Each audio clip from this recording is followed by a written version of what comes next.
Good afternoon, everyone. I am really excited today to be talking about this incredibly important topic.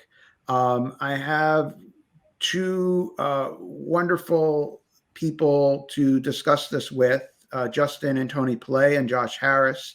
Justin will introduce Josh and talk more about him in a second. I'd just like to briefly just talk about what we'll be talking about today, which is cross border data transfer. There is a lot going on here. You all know that in Schrems 2, the Privacy Shield and was struck down, and then other methods of transfer were put under a big cloud of uncertainty. And there have been kind of dark, nebulous clouds over cross-border data transfer for quite some time. And but recently, a lot has been going on. There was an announcement in March that a deal has been reached on a new Privacy Shield. It will still be called Privacy Shield, but there will be a new arrangement to try to deal with some of the problems in Schrems 2. And there are other things going on with regard to the cross-border data transfer for other countries as well. The CBPRs are now out of APEC and are now available to everyone. So we've got a lot of really interesting developments, and Josh will talk about some of these things. So let's get started and just really take stock of where we are and where we're going. So I'll turn it over to Justin to kick us off. Yeah, first of all, Dan, it's great to see you. It's been a couple of months since we've been back together. And first of all, thanks for everybody who joins us today as part of a regular conversation that Dan and I host on a wide variety of data privacy topics. And over the last year or so, we've covered everything from AI and some of the cutting edge issues that are coming up around privacy and AI. And we've covered a number of different issues around cross-border data flows, upcoming issues around state law compliance. And Dan, it's great to see you as always. And today we have Josh Harris from Better Business Bureau National Programs. And Josh, you've been a leader in the field for years. We're going to give you a chance to talk a little bit about your background before you came to BBB. And BBB, National Programs, plays a critical role in a number of the cross-border data programs in terms of accountability. And so you all have seen on the front lines some of the opportunities and challenges that come out of this area. So it's great to have you here today.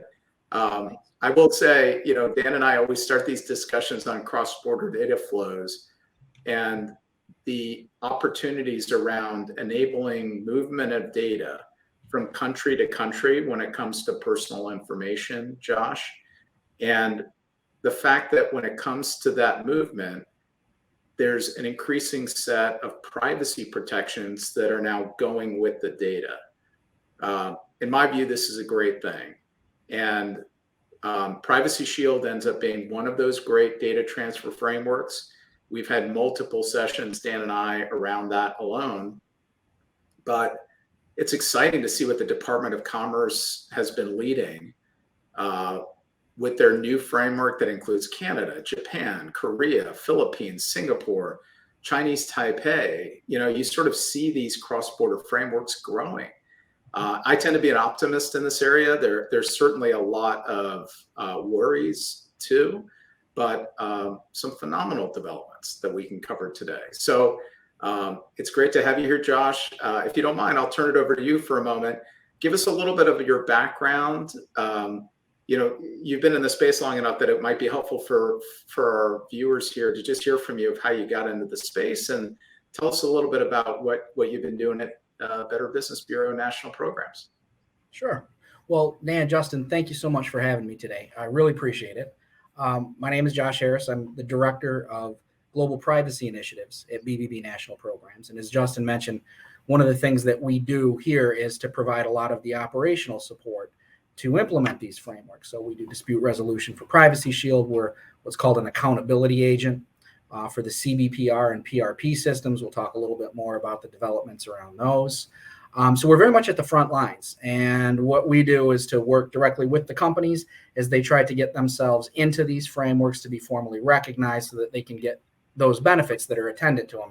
And Justin, that's where I'm optimistic as well, because there are a lot of benefits that are afforded to the businesses that are participants in these frameworks. And what we're seeing now is the operationalization of them, which is so critically important. It's one thing to have a set of principles or guidance. It's quite another to have an operational system in place. And of course, there's a whole lot of work around that. And to see Commerce's leadership in that starting to really take off has been very heartening for me. I come from Commerce. I originally started my career there, probably 2006, maybe, in what was the previous office to what now administers Privacy Shield and the CBPRs. Back then, it was there were no CBPRs, and it was Safe Harbor. And spent about 8 years there, and then moved over to Future Privacy Forum, to TrustArc, and now to BBB National Program. So I've really been working on these cross-border issues, both in the policy realm, but then also in the operational realm as an accountability agent or a dispute resolution provider for a lot of them. Well, listen, that's fantastic. And, we at WireWheel, our team here, partners obviously with BBB National Programs on that. We're proud to do it. And you all have really established a fantastic set of accountability programs at BBB, Josh. So thank you for that. And thank you for the support for the WireWheel platform that allows the businesses to actually get online and use them. That is actually what allows this thing to scale. And scalability, as we'll talk about a little bit later on, is key to the success of these things. Well, that's fantastic. Well, Dan, why don't I turn it over to you for the first question, and we can start our conversation around this important topic. Yeah, so I guess I think it'd be interesting to kind of shift back and forth between these things, but I want to go to the EU, where we're kind of just coming out of this uncertainty period of what do we do in the wake of Schrems 2, and it looks like we have this agreement. From what I hear, it's still going to be called Privacy Shield, and a lot of the so-called fixes, the repairs to Privacy Shield, will be in the form of mechanisms to address a big concern that the Schrems 2 court had, which is ability of people in the EU to challenge government surveillance, government access to their data. And that's something that companies can't do. It's really up to the government to address that concern. So it seems that what companies were doing under Privacy Shield will return, and I don't think companies will need to do much more, from what I understand. But the real answer is going to be the U.S. government's going to start doing something differently. And I'm wondering what you've heard about this, what your thoughts are on, is this going to work? And will this fly? It looks like there's an agreement, but I guess ultimately we've got to get something that will stand the test of the ECJ. Schrems is certainly going to bring Schrems 3. So we're going to at least get a trilogy. What's gonna what do you know, and kind of what do you think about where we stand on the EU? Is this one me or you, Justin? Well, I think why don't we start with you, Josh? I have some background on this too, but I'd be happy to have you jump in first. Sure. I mean, look, as far as I understand, I hear that the commercial protections are going to remain the same as they are under Privacy Shield. And what we do is obviously, as I mentioned, we work with the businesses directly. So this is where we're spending a lot of our time, is to make sure that the transition to the new Privacy Shield is seamless for the folks that have left and want to get back in. As far as the redress mechanisms that are being established, as I understand it, this is all pursuant to an executive order. And the executive order, to my knowledge, has not yet been released. And I would ask both of you, is it within the contours of this EO that we're going to find all of the kind of fodder that's necessary to kind of stand up the new TADF? Is that a correct understanding? Yeah, if I may, there's a couple of things that I also understand, although I did confirm a fair amount of this, even when we've had sessions with the European Commission and with the folks from the US in the last couple of months. First of all, the framework that was announced by both the European Commission and by the White House, they're still going through the final documentation and the legal documentation in the legal text, but obviously there have been extensive exchanges of text at this point, so I don't expect it'll take much longer. Critically, there are no changes whatsoever to any commercial requirements. So if you certified under Privacy Shield, while you may not have had any benefits from certifying, if you continue to be certified, once Privacy Shield is, or the new framework as it's called, is approved and it's an adequate means of transfer, you will pop back in and be able to use it without any other changes to your program. And that's terrific news for all of the companies that have kept up and maintained their commitment to those critical requirements. Second, it was very important that the two sides clarified that no statutes have to be changed or adopted to adopt the redress mechanisms. It's important not only because you want to be able to actually see it across the line this time, but as both you, Josh, and Dan know, it's proven to be very, very difficult to pass any legislation relating to privacy. So if one had adopted a number of statutes in this way, and then you would have had to modify them or update them or change them, you would have been in a very inflexible place in terms of updating different issues in the future. So the fact that they've supplemented the redress mechanisms in this fashion in a way that can be accomplished, that materially improves the redress mechanisms, but that is established without a statute, is huge in terms of the flexibility of the program. So agree with you on all of the above, Josh and Dan. It looks like there'll be the normal process next of releasing the text and then going through the trilogue, just like you did with other transfer mechanisms, to get an adequacy finding. And so there'll be some trailing window of time after the release of the text. But I think the expectation is it'll be adopted and then go from there. Yeah, I've been I'm a little skeptical about, whether they can pull it off. I think it seems to me, somewhat optimistic that, whatever mechanism they can get through an executive order is really going to fully address the issues. And in particular, I guess what I think about is this, is there a meaningful ability for a person in the EU to challenge the surveillance? Because a lot of the surveillance and data gathering occur in secret.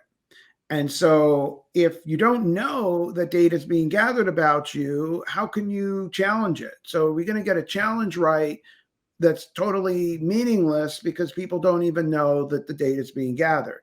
Now, the government doesn't want to tell people where are they gathering data from and how are they doing it, and because then it tips off the people they're trying to surveil.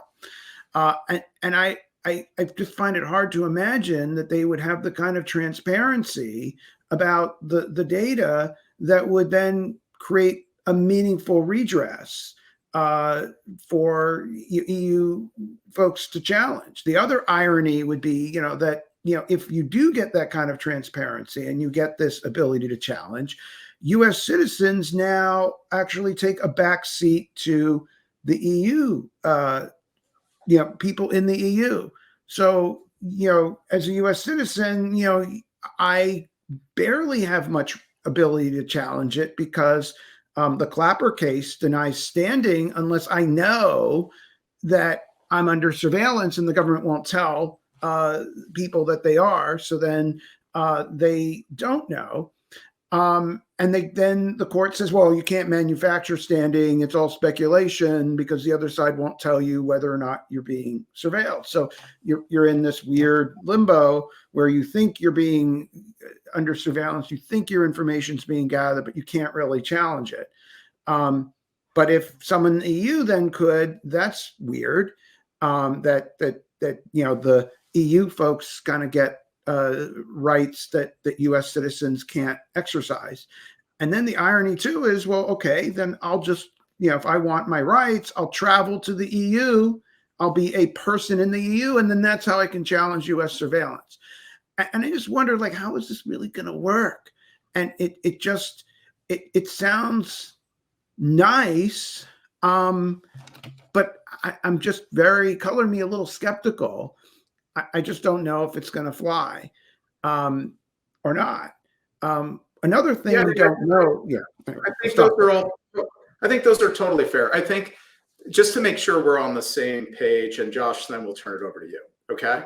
First of all, the test that we're all under is essential equivalence to Europe. It's not something else. So in Europe, Dan, an individual can't just go discover what's being conducted and collected by the intelligence agencies. So because it's kind of the way that works. If everybody knew what was being collected and for what purpose, it might compromise the programs. I'm not an advocate for any of this. I'm just saying the test is not that the United States has to meet some abstract rule. It's just, it has to be essentially equivalent, not identical to what the basic framework is in Europe. But I would take issue with that a little bit because, the GDPR doesn't restrict or really address government surveillance at all in the EU. It's always been a standard that is not the same. Other countries are held to a much higher standard by the ECJ on their surveillance laws than the EU. Despite the essential equivalence, I don't think in practice that means what it says. Well, look, I agree with you that one can always be skeptical about the actual application. I'm never Pollyannish about it. I just think it's helpful to frame it. The actual legal standard applied on its face is essential equivalence. And that means you're comparing one regime to another. Second, when you're looking at Schrems, the real focus was on independence of the reviewing board, as an example, okay? And there was fundamental worries about that fact. You have to be collaborative in these kinds of engagements. By the way, I'm not here to defend anything. I haven't even seen it. All I have at the moment is the fact sheet as it was laid out by the White House and the fact sheet as it was laid out by the European Commission. And when you look at it, they've added what's described as a multi-layer redress mechanism that includes an independent data review court that would consist of folks from outside the government with authority to adjudicate the claims. Now, Dan, you and I are both lawyers, and I know everybody listening to that who is practiced in the US, it's pretty tough in a very important but technical sense to create an independent judicial body by executive order. So there is a technical set of challenges there that will be the basis of any claim, no matter what you do. So if you don't have it by a constitutional creation and you don't have it by a statute, it's pretty difficult for an executive to create an independent thing for obvious reasons. Otherwise, you would have the executive creating independent parts of our government, and that might be problematic. So I think the reason I just wanted to make sure I fixed us here is there is some very important indicia of independence that the teams on both sides of the Atlantic have really built into this. If you look at it, people outside the government, independent authority, ability to adjudicate the claims, these are all things that Schrems 2 had asked for. I think it'll be one of those things that people have to review and understand the text to make sure it actually meets the requirements of Schrems 2. And no matter what, even if it was like a completely new Supreme Court of the US for data transfers, you still were going to have a challenge. So the fact that somebody's challenging it doesn't necessarily mean it's flawed. It just means it's going to be challenged. And I think until we see all of the details of what it is and exactly how they create it, I think we're all right to be skeptical, Dan, to be honest. But with that framing, I didn't want to jump in here. Maybe, Josh, I could turn it over to you to your reactions to what Dan covered. Yeah, I mean, I agree. There's obviously room for a healthy dose of skepticism, and everybody expects that there's going to be that third challenge. One of the things that, we are constantly on the lookout from the operations perspective is, okay, well, when will this actually be formally executed? And I wonder, I guess, just everybody, and Justin, in your past experience in Privacy Shield 1, when you get to the agreement in principle, and then you kick it over to the process that you had mentioned before, where we're looking at, first the EC draft recommendation, and then there's the consultation period and all of that. What do you guys think? 6 months? I mean, as the end of the year? I've heard that kind of bandied around a little bit. Could that be a date when you would actually see, okay, here we are, new Privacy Shield?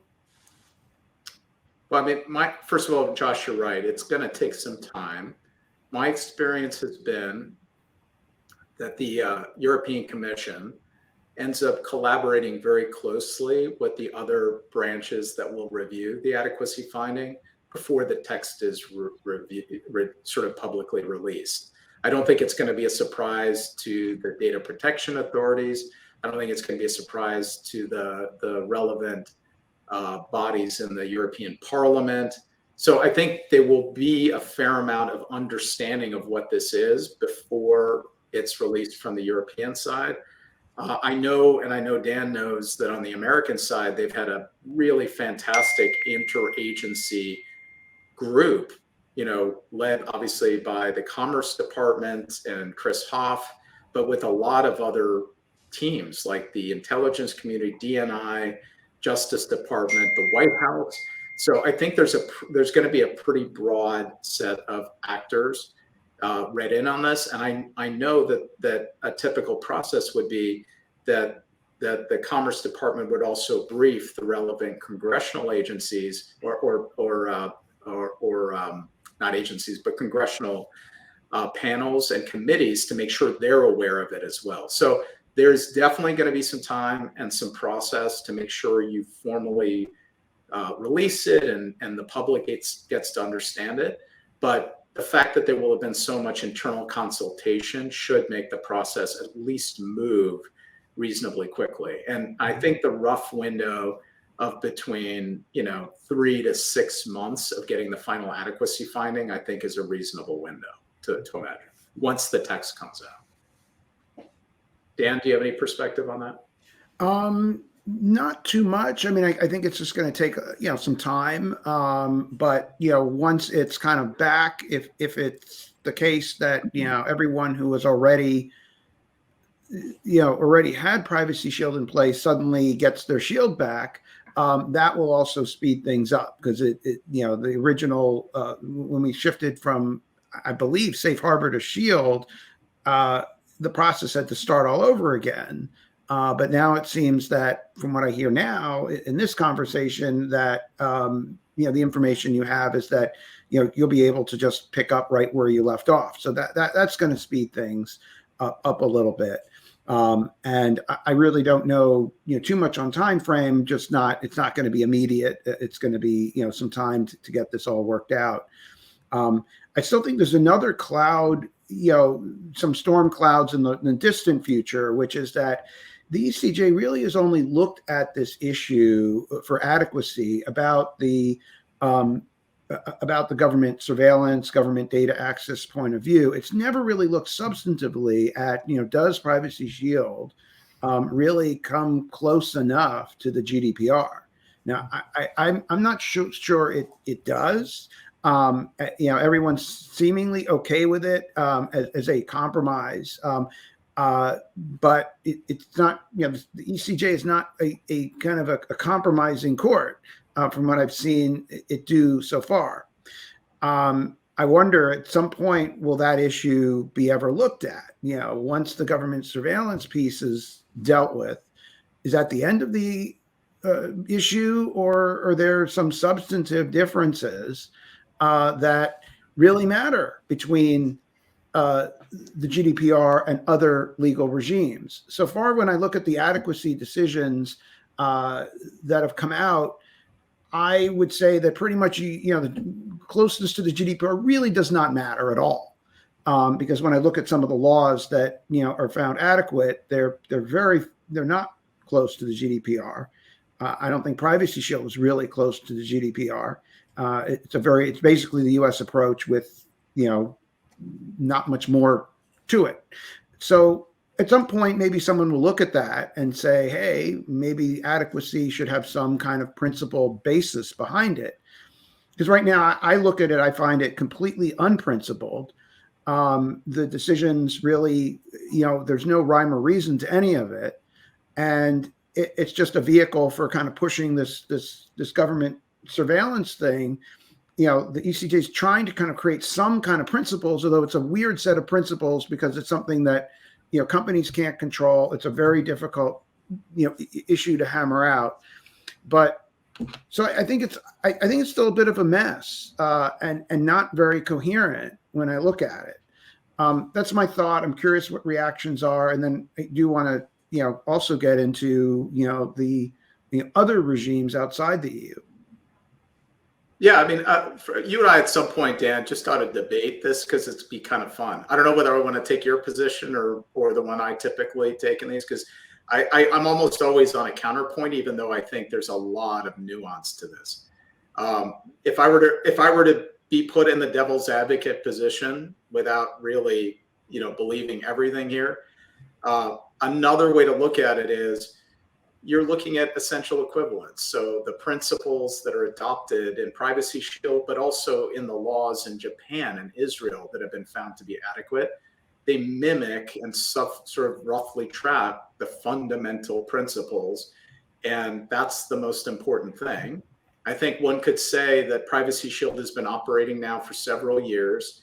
When I've seen the reports, and Josh, you may have a better sense of this, and maybe I will turn this over to you momentarily, like where do we see, without any specific mentions, where do you see the kind of issues coming up and accountability problems? Like where do you see the complaints? Because mostly what I've seen when it comes to Privacy Shield, you've seen some companies who've let their, certification lapse and then they still certify, or some companies claiming they're Privacy Shield certified when they're not. I haven't seen a ton of complaints from a company from sort of a data subject perspective where somebody's saying, I was supposed to get this right and I didn't, or there's a problem. And I would be really interested to hear whether that's so, because that would mean something. So Josh, maybe I could turn it over to you, on that. Or what are we seeing in terms of issues under any of these data transfer, kind of agreements? Always access. Always, always, always access, because that's the tip of the spear. That's where the consumer interacts with the framework. You're seldom going to find something, for example, around accountability or security safeguards, where the consumer says, I have a sneaking suspicion that the security protocols of XYZ company do not meet the reasonability requirements under Privacy Shield, so I'm going to lodge a complaint. It's usually, I can't get into my account, I can't unsubscribe. These are kind of like the basic balls and strikes of this is your interaction with a Privacy Shield or CBPR certified company. And so generally, to the extent that they come in and there needs to be a remediation, it has to do with those very specific provisions that the consumer is allotted as a right pursuant to that company's participation in the system. And that bears out when you look at the annual reports for Privacy Shield, for CBPRs across the different dispute resolution providers, you see the exact same things. So you could really probably draw a very clear and replicable trend line, regardless of the year and regardless of the provider, seeing the same sorts of issues. And that's what that frontline DR catches. Yeah, I think, Justin, I think we should have this debate because I mean, I think we're talking about slightly different things. I mean, there's kind of what companies can do to comply. And I think, companies are trying to do what they need to do to comply. And when we look at the enforcement, a lot of it is just kind of nipping around the edges. But, it's very similar.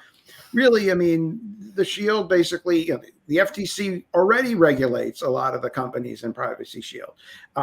It's basically notice and choice. It's the essential backbone of the U.S. approach, which is, very different than the GDPR's approach in many ways. Different view of consent. I wonder, like, what parts of the GDPR are sacred? If is Israel okay? Japan is okay, and Japan is, I think, closer to the U.S. than the EU. You have very weak enforcement in the New Zealand law. Canada's enforcement is pretty weak. Just a bunch of principles. So why don't we just enact 10 hollow principles that just like, please do this. We hope you do it. Be nice. Which is kind of the Canadian approach. And I guess in Canada, you tell people to be nice, they're nice. But that's not how people aren't nice in the U.S. But I mean, what's interesting? First of all, I'm up for it. I accept your challenge. I think we had to do it whenever, and we had to put somebody in charge of giving us a lot of time, Dan, because I think it'd be fun. Yeah. But to me, if I may, in the U.S., one of the most important things that could happen here, and I'm really interested in how Ashkan Soltani and the California regulators look at this, is California actually contains the first U.S. requirement that you actually file a privacy impact assessment with the state. Now, the three of us know, because we've been around for a while, that if you make the CEO of a company or somebody senior sign a document and file it with the state regulator under oath, it becomes a very big deal in the US. You want to talk about something where you have some teeth to it, you turn to the CEO of a company and you say, you have to sign a document that says you're doing with your data what you said you were going to do, and you have to do it under oath. You're going to see enforcement and accountability increase by tenfold. Now, exactly how they're going to enforce that mechanism and what you have to do, I know California is still defining, but it's a really, really important thing because you don't have to file or certify. And the reason I say this is, Dan, I don't mean to be pointing, by the way. I think we all know that Sarbanes-Oxley actually had an enormous impact. It's not just wave the hands in terms of making sure your financial statements have some real reliability to it. And we all know that one of the reasons they got there is because CEOs have to put their signature on a piece of paper saying it is as we say it is. So I think that is probably one of the most interesting opportunities in terms of true making something change, because the law doesn't say that you just create a data privacy assessment. It says you have to file it. And companies take that kind of an obligation seriously. Anyway, but I don't want to distract. We definitely have gone, as Dan predicted, over nearly 40 minutes, and we haven't even touched another important subject, which is the new global cross-border privacy rules, the CBPR forum.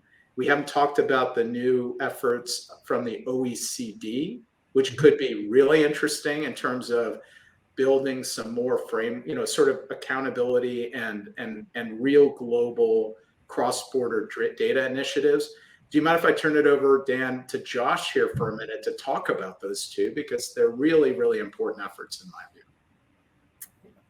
Yeah, this is kind of breaking new ground. The Global CBPR Forum, for those of you that are not aware, it is the APEC cross-border privacy rules system developed in APEC, 21 member economies, and has recently been moved out of APEC into an independent forum. And the membership consists of the current participants, the current economies that have joined that CBPR system. But it's now open to countries outside of APEC. So they just had their first meeting of this global forum in Hawaii 2 weeks ago. I was fortunate enough to be able to attend. And they had, I think, 15 different jurisdictions that were participating in that, including the UK, Brazil, Colombia, Chile, Dubai, Bermuda. I'm going to be forgetting names, as well as the countries that are already members of the CBPR system. And the idea is, okay, within the structure of this new forum, consensus-based, first of all, they can bring in new members. Second of all, they can update the program requirements. And the idea there, under the CBPR system, the approach is essentially where you find common elements of requirements under law. They're commonly enforceable. That becomes a candidate for a program requirement to be something that you're certified against. The key is that every jurisdiction has the ability to enforce that same program requirement. But there isn't a judgment as to the way in which it enforces it. So you can use Section 5 for basically any consumer privacy protection that would find its way into a certification system over here, whatever it might be under PIPEDA, whatever it might be under UK GDPR if they were to join the system.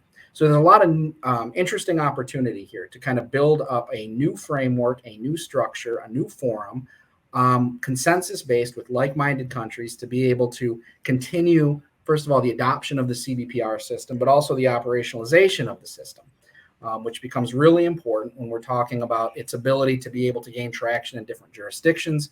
You want companies to follow these regulations or these obligations the same, regardless of the jurisdiction. We want their certification to be the same, regardless of the jurisdiction. That's what makes the whole thing work. That it's recognized, for example, under Japanese APPI privacy law. It's one of the bases for transfer, whether you're a CBPR certified company in Japan or you're a recipient outside of Japan. Recognized both ways. It's recognized under Singapore law. It's recognized in the USMCA. So you're beginning to see its recognition in these different legal instruments. I think what's left to do is to be able to get the critical mass of jurisdictions together, to be able to come together and say, this is what it means to me. It's going to be different in each jurisdiction. In the United States, it's still a best practice.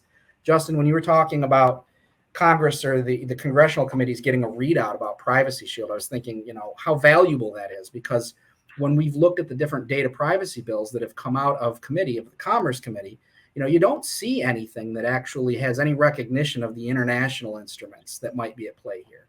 So you don't hear about things like Privacy Shield or CBPRs in them. Although it's certification and codes of conduct that are the primary basis for the negotiations that our USTR and our Commerce Department friends use to be able to maintain the free flow of data. So it would be really nice to see those instruments actually find their way into a positive U.S. law. By the way, Josh, just one thing on that point that I always found interesting, and I don't know, Dan, if you or Josh have a thought on this, but the U.S. tends to take such a different perspective on cross-border data flows, even when they're thinking about a global, sort of a national law. Mm-hmm. In every other national regime, when there's a national law, there's the concept of if then data passes from our borders somewhere else, right, you have to do something about that, or you need a means of transfer.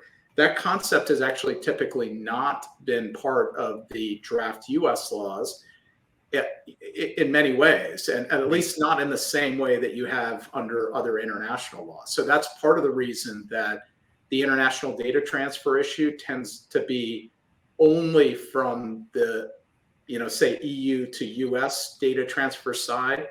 And obviously, because there's only state laws right now, no state really can be in a position of regulating data transfers to Europe. That would be a big kind of problem for many reasons that Dan could probably teach a course on.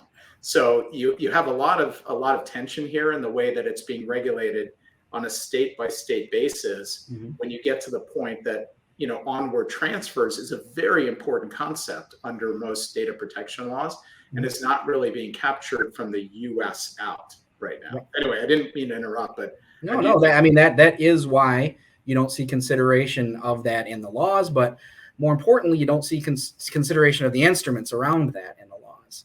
And so that leaves a lot on the table, especially for our negotiators that are cutting these kind of deals. I mean, imagine if they did have the authority, for example, under a bill that, let's say the Wicker Bill, I think, had in it recognition of certifications or codes of conduct presented to the FTC for approval that would meet all or part of the law. Now, I think that would change in a real way the dynamic of the negotiations, because there would then be a way to be able to kind of create, and not just with the EU, but there is a way to be able to create that kind of a back and forth in a negotiation with another jurisdiction when you're saying, well, hey, we would like for you to recognize this certification standard. Okay, what's in it for me?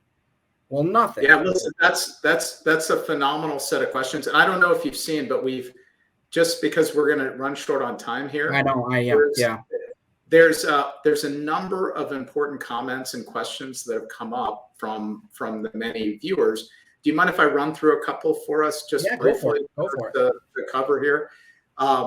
One question that came up is Schrems. Obviously, a lot of great friends I see here for all of us who are participating and throwing in questions here. But one question: what about Schrems' threat to take any new Privacy Shield directly to the High Court for a very short review, weeks rather than years? Josh, Dan, do you have a reaction to that? I mean, we'll see. I mean, I think Schrems is obviously very committed to, not letting up the pressure. I don't know enough about the EU system to know, how likely he is to be successful in getting this kind of expedited process. But if he is, I'm sure he's going to keep challenging it.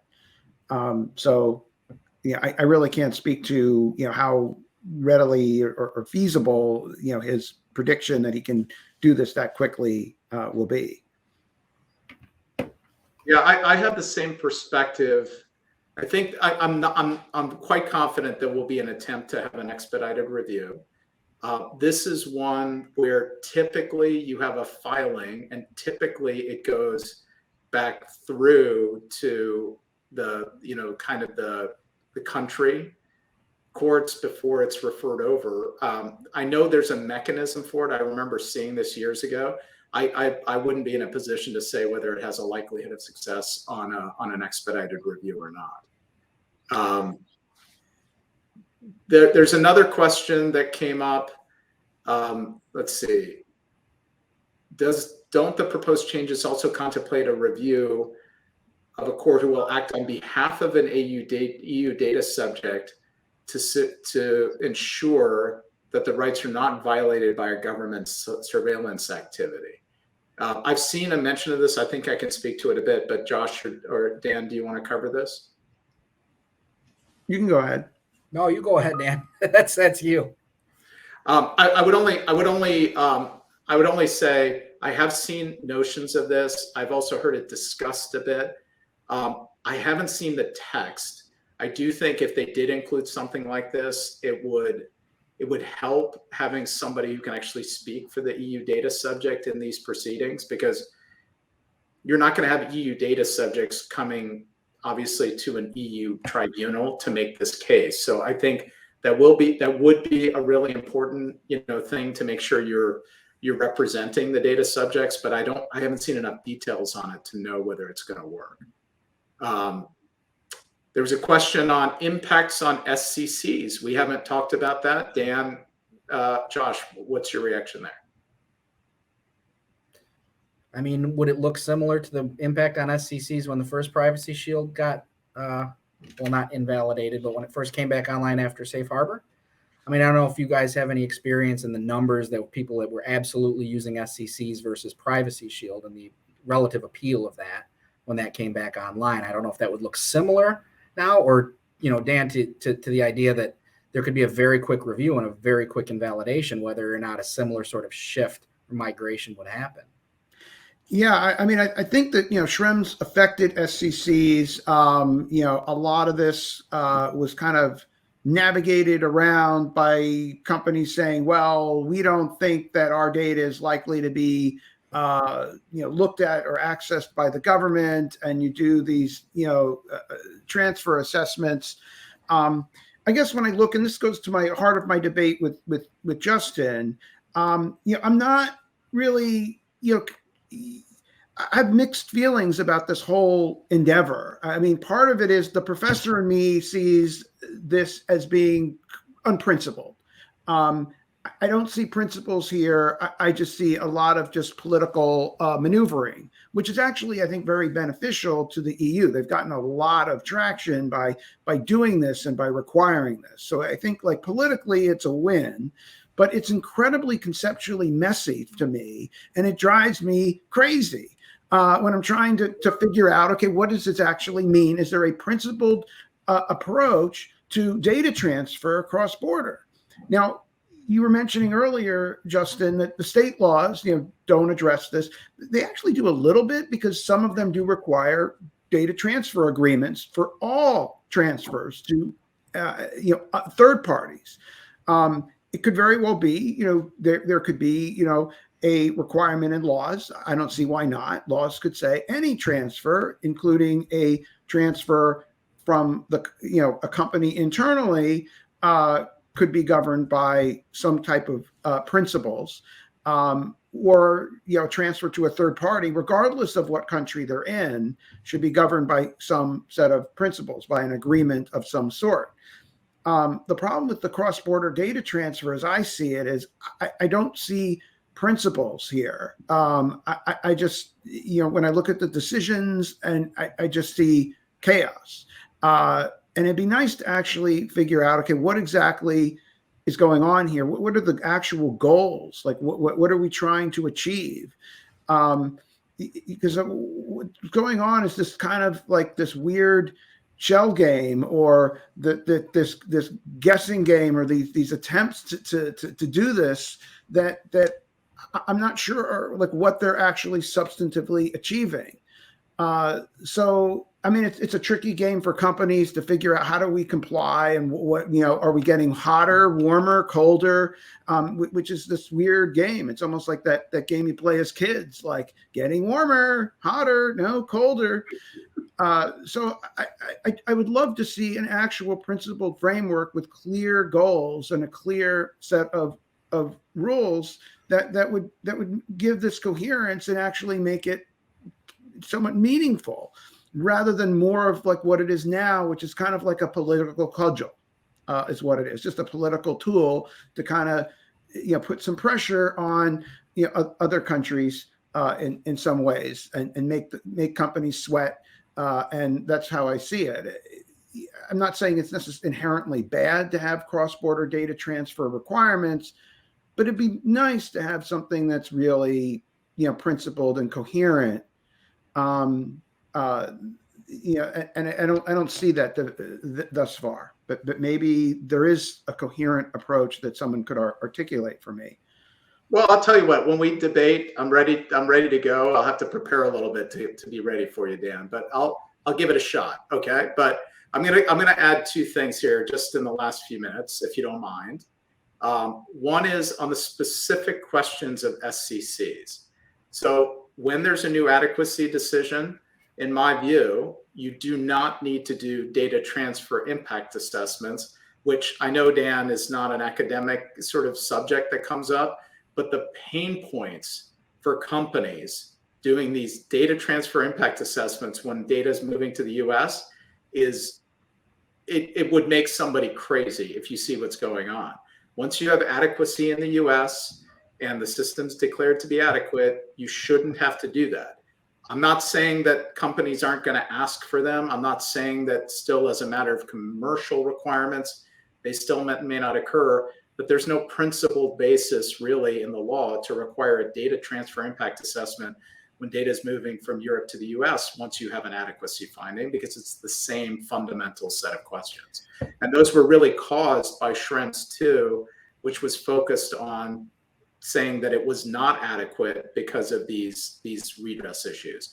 That may not be permanent. There's other things to it, but I think that'll be the biggest effect on SCCs right now. And let me come back to it. Where I'll give you my perspective, and maybe we could each do a few moments of wrap up. I too, and I will articulate, when we get a chance, Dan, I have some real worries about the way these global laws are applied, what's meaningful and what's not, and where you could actually make a difference on changing things for human beings, to be honest. I'll give you a good example. A critical thing that is a problem right now is that the right to deletion is basically implemented as an all or nothing problem or solution. And that makes no sense. And if you think about it, if you go back to the days when you started being able to move your phone from one provider to a next, you always got to keep your phone number. That's when it became meaningful. If you told somebody, I have to cancel my account and I lose my phone number, people don't move from their cell phone provider, right? Because your cell phone matters to you. You've had it for years. People have it everywhere.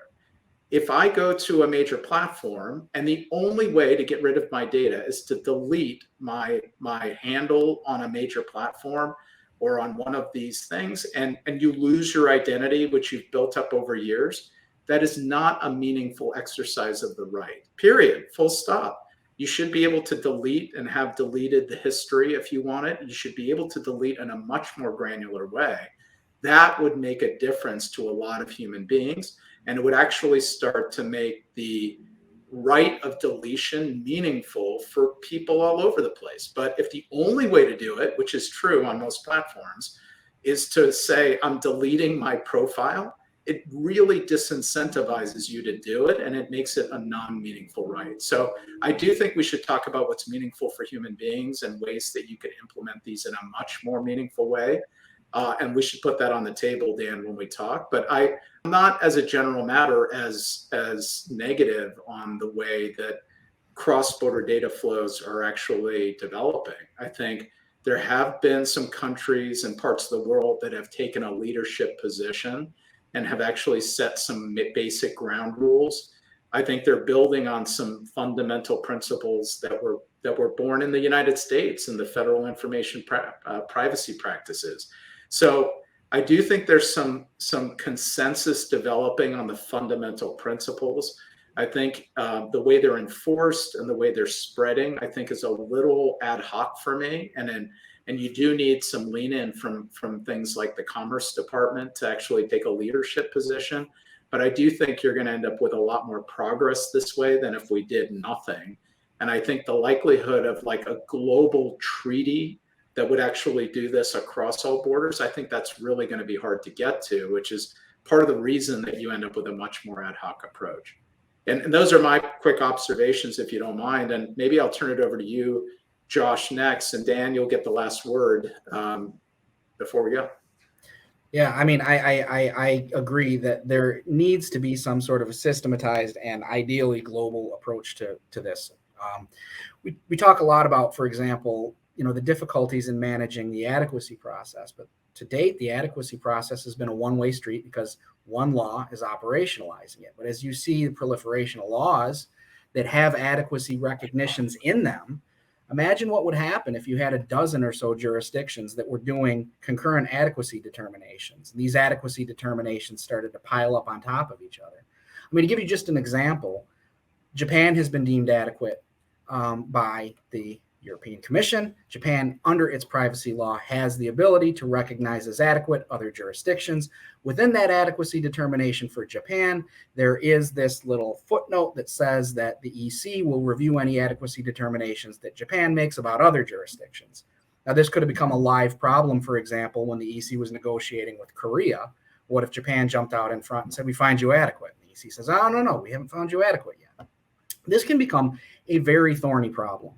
One of the things that I think helps to solve this is the multilateral approach. Right now, this APAC New Global Privacy Forum is a regional approach. Hopefully, it becomes a little bit larger in scale, but it provides an alternative. It's not a replacement of adequacy, or it's not any kind of a way of pushing a rival to the adequacy model. But I think it's very necessary to be able to have another tool in the toolbox for companies and jurisdictions alike to be able to work together.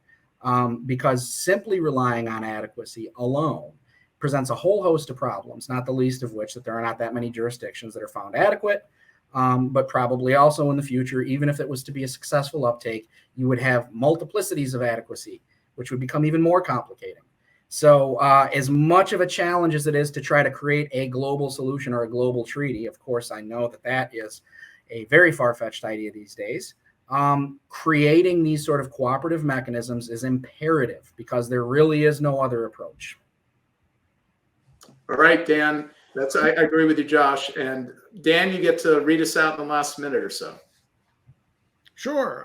Well, this has been a really interesting discussion. I think we could go a lot longer. A lot of my objection is not necessarily to the idea that there be cross-border data transfer. I actually think that the requirement has been generally a good thing and has helped privacy law develop in some good ways. I guess that it's a little too much of like watching the sausage being made for me, and I'd like to see. It'd be nice to see a little bit more principle behind, especially out of the EU. Like what exactly are they looking for? Like what are the key principles here? Is it just government access? Is it something else? And let's just make this more meaningful so that it be more clear. Okay, what is the actual standard here? Because we really don't. I think we have a goal, like let's do something. Let's try to ratchet up other countries' privacy laws, but it's not clear what the standard is, and that's I think where we're getting all this back and forth with the ECJ. What exactly is the standard? And then you have these requirements that I think are. I agree with you, Justin. Doing these impact assessments is ridiculous, really. How is a company supposed to figure out, the lay of the surveillance law of all these different countries they're transferring data to, and suddenly become an expert in all these laws? And then there's the laws as written, but then there's all these practices that are going on behind the scenes. So you really can't get a very good picture, I think. And these transfer impact assessments are a lot of theater, in my view, and asking companies to do almost the impossible. So it's a big burden, and I think it's due to the fact that it's just not clear like what we're aiming for here, and what the goals are. But that said, I think it's a good process. I think obviously as the world struggles to come up with a consensus and builds privacy law, that the process is going to look rather ugly and messy in this way. And here we're in the thick of it. It does look like we're making progress. The CBPR will bring this to, I think, more in the U.S. and address transfers not just to the EU but to other countries, which I think would be good.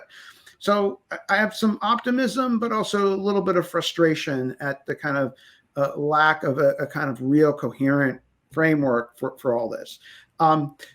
Thank you both for joining in this conversation today, and I'm sure we'll touch on this issue many times throughout the year as this unfolds. So thank you very much, and thank you all for joining us. Thanks, Josh. Good to see you, Dan. Yeah, thank you both for having me. Appreciate it.